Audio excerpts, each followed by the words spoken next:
नमस्कार, जय हिंद दोस्तों। आप सभी का स्वागत है आपके अपने यूट्यूब चैनल लर्नेट एनसीईआरटी पर। फ्रेंड्स, आज के इस वीडियो में क्लास 11th के ज्योग्राफी का फर्स्ट बुक भौतिक भूगोल के मूल सिद्धांत का थर्ड चैप्टर पृथ्वी की आंतरिक संरचना का ऑब्जेक्टिव क्वेश्चन करेंगे। यह वीडियो आपके एग्जाम के पॉइंट ऑफ व्यू से बहुत ही महत्वपूर्ण होने वाली है। अगर आप चैनल पर नए हैं तो चैनल को सब्सक्राइब कर बेल आइकन को दबाना ना भूलें, जिससे ये होगा कि मेरे द्वारा हर लेटेस्ट वीडियो आप तक सबसे पहला क्वेश्चन है, भूकंप की तरंगें कितने प्रकार की होती हैं? तो याद रखेंगे भूकंप की तरंगें 3 प्रकार की होती हैं। प्राथमिक तरंग, द्वितीयक तरंग और एक तृतीयक तरंग। तो याद रखेंगे प्राथमिक तरंग, द्वितीयक तरंग और सतही तरंग। पी वेव्स, एस वेव और एल वेव्स। नेक्स्ट क्वेश्चन है, कौन सी तरंग सबसे तेज चलती है? तो याद रखेंगे पी तरंग होती है जो सबसे तेज चलती है। तो इसका सही उत्तर हो जाएगा ऑप्शन ए। नेक्स्ट क्वेश्चन है, निम्नलिखित में से कौन भूगर्भ की जानकारी का प्रत्यक्ष साधन है? तो याद रखें पृथ्वी की उत्पत्ति भूगर्भ की जानकारी का प्रत्यक्ष उदाहरण। नेक्स्ट क्वेश्चन, निम्नलिखित में से कौन भूगर्भ की जानकारी का प्रत्यक्ष साधन है? तो याद रखेंगे ज्वालामुखी जो है वो भूगर्भ की जानकारी का प्रत्यक्ष उदाहरण या साधन बोल सकते हैं, उदाहरण है। नेक्स्ट है, पृथ्वी की त्रिज्या कितनी है? तो याद रखें पृथ्वी की त्रिज्या 6370 किलोमीटर है।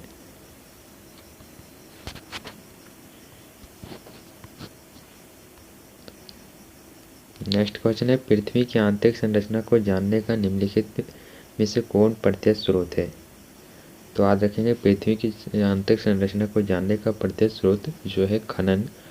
तो इसका सही उत्तर हो जाएगा ऑप्शन ए, खनन।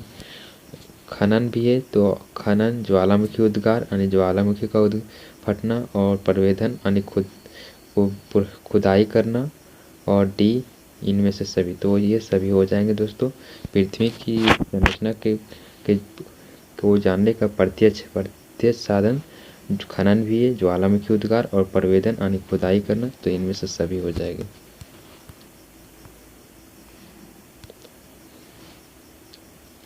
नेक्स्ट क्वेश्चन है, सबसे गहरा प्रवेधन कितनी गहराई तक किया गया है?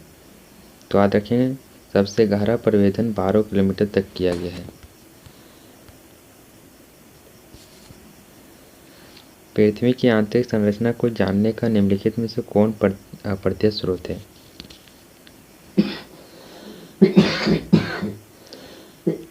तो सही उत्तर है दोस्तों ऑप्शन बी, भूकंपीय तरंगे जो है पृथ्वी की आंतरिक संरचना को जानने का अप्रत्यक्ष स्रोत है।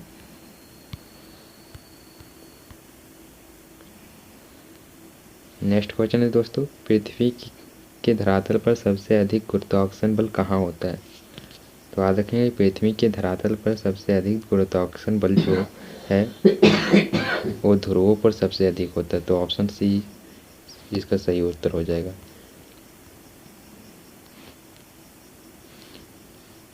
नेक्स्ट क्वेश्चन, दक्कन ट्रैप की सेल समूह किस प्रकार के ज्वालामुखी उद्गार का परिणाम है? तो याद रखेंगे दक्कन ट्रैप के सेल समूह परवा प्रकार के ज्वालामुखी उद्गार का परिणाम है। अगला क्वेश्चन है,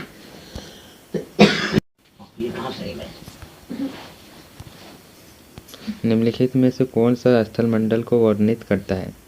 तो याद रखेंगे स्थल मंडल को कौन सा वर्णित करता है? तो ऑप्शन सी, भूपटल और ऊपरी मंडल जो है सो स्थल मंडल को वर्णित करता है। निम्नलिखित में से कौन सी भूकंप तरंगे चट्टानों में संकुचन व फैलाव करती है? तो याद रखेंगे पी तरंगे जो होती है वो चट्टानों में संकुचन तथा फैलाव करती है। तो ऑप्शन ये करेक्ट आंसर हो जाएगा दोस्तों। अगला क्वेश्चन है, भूकंपीय तरंगों का आंकन करने वाला अंश क्या है कहते हैं?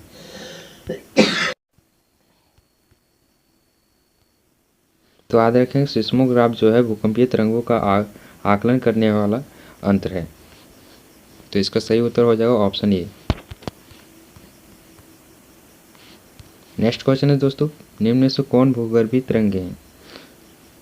तो याद रखेंगे पी वेव्स और एस वेव दोनों जो है भूगर्भीय तरंगे हैं।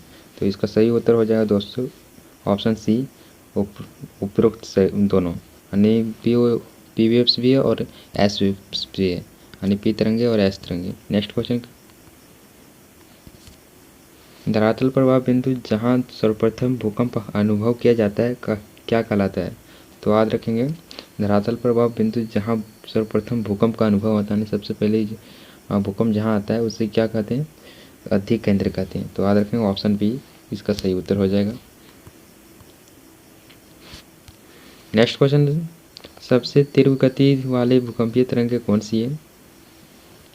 तो सबसे तीव्र गति वाले भूकंपीय तरंगे ऑप्शन ए पी तरंगे जो है सबसे तीव्र गति से वाले भूकंपीय तरंगे हैं।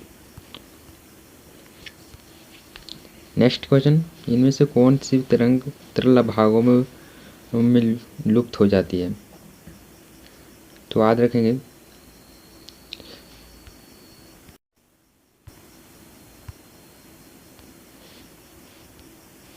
पी तरंग जो है तो तरल भागों में लुप्त हो जाती है। नेक्स्ट है, इनमें से कौन सा तरंग अधिक विनाशकारी होता है?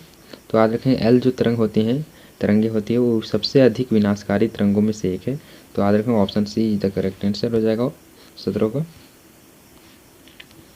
नेक्स्ट क्वेश्चन, ऐसे क्षेत्र जहाँ कोई भूकंपीय होती है उसे क्या कहते हैं? तो भूकंपीय छाया क्षेत्र कहते हैं।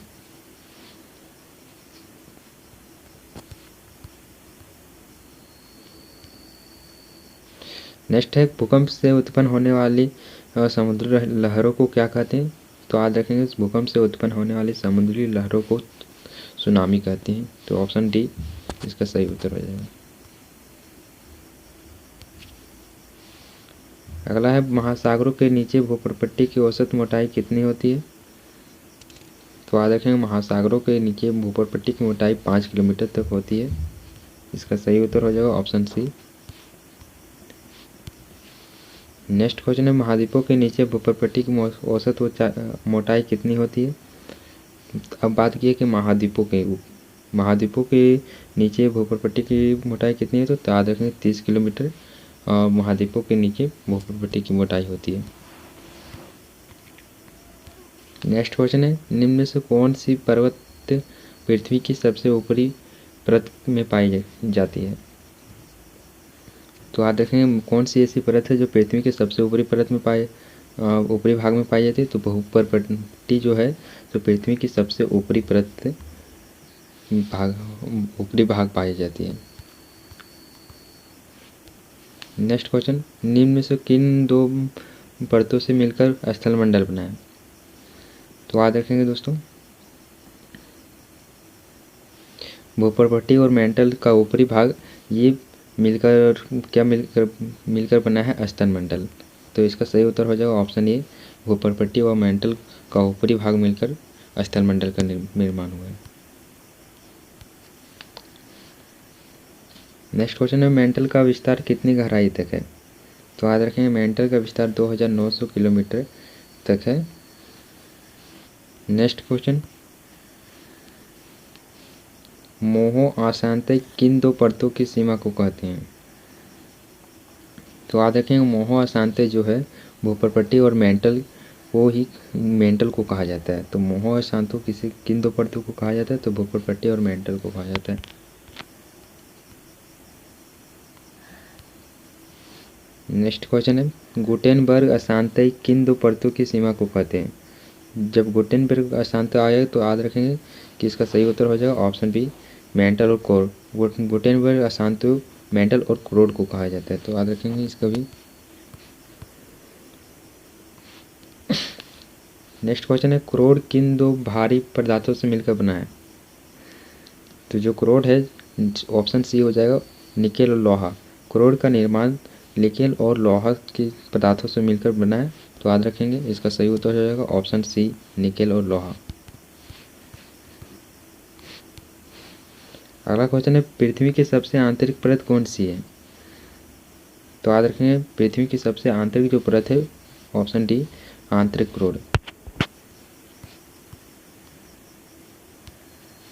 नेक्स्ट है ब्राह्यकोड किस अवस्था में होती है? तो इसका सही उत्तर है ऑप्शन सी, तरल अवस्था में। ब्राह्यकोड जो होती है वो तरल अवस्था में होती है, याद रखेंगे।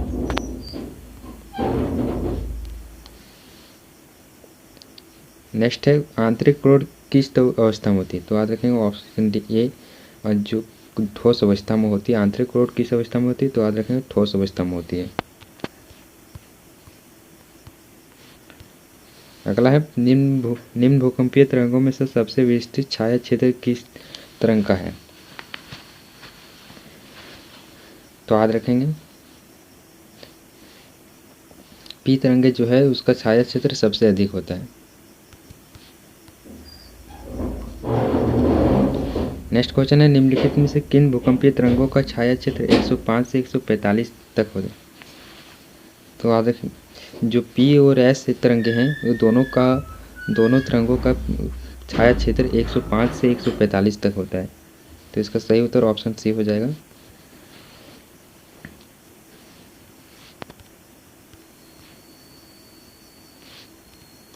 अगला क्वेश्चन है पृथ्वी का औसतन घनत्व कितना है? तो याद रखेंगे पृथ्वी का औसत घनत्व 5.5 है। तो इसका सही उत्तर ऑप्शन ए हो जाएगा। नेक्स्ट क्वेश्चन है पृथ्वी की सबसे हल्की परत कौन सी है? तो पृथ्वी की सबसे हल्की परत याद रखेंगे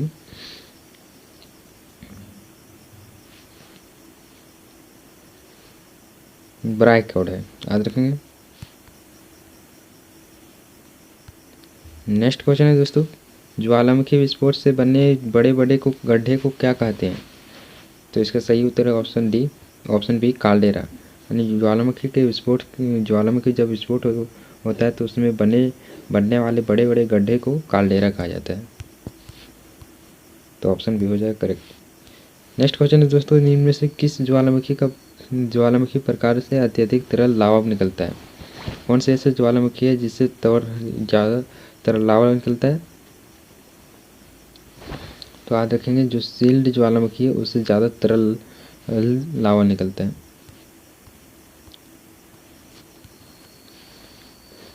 नेक्स्ट क्वेश्चन है ज्वालामुखी उद्गार से निकलने वाले लावा के ठंडा होने से निम्न से कौन सी चट्टान बनती है?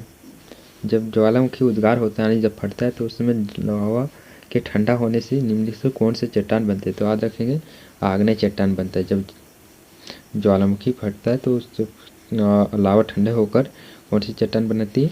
तो आग्नेय चट्टान। तो option C is the correct answer हो जाएगा 37 का। नेक्स्ट क्वेश्चन की ओर चलते हैं। नेक्स्ट क्वेश्चन है भूगर्भ में मैग्मा का जमाव जब तस्तरी के आकार में होता है तो उसे क्या कहते हैं? तो भूगर्भ में मैग्मा का जमाव तस्तरी के आकार में होता है तो उसे लैकोलिथ कहा जाता है, याद रखेंगे। ऑप्शन ए करेक्ट इसका सही उत्तर हो जाएगा नेक्स्ट क्वेश्चन कौन सी भूकंपीय तरंगे तरल पदार्थों से होकर नहीं गुजरती है?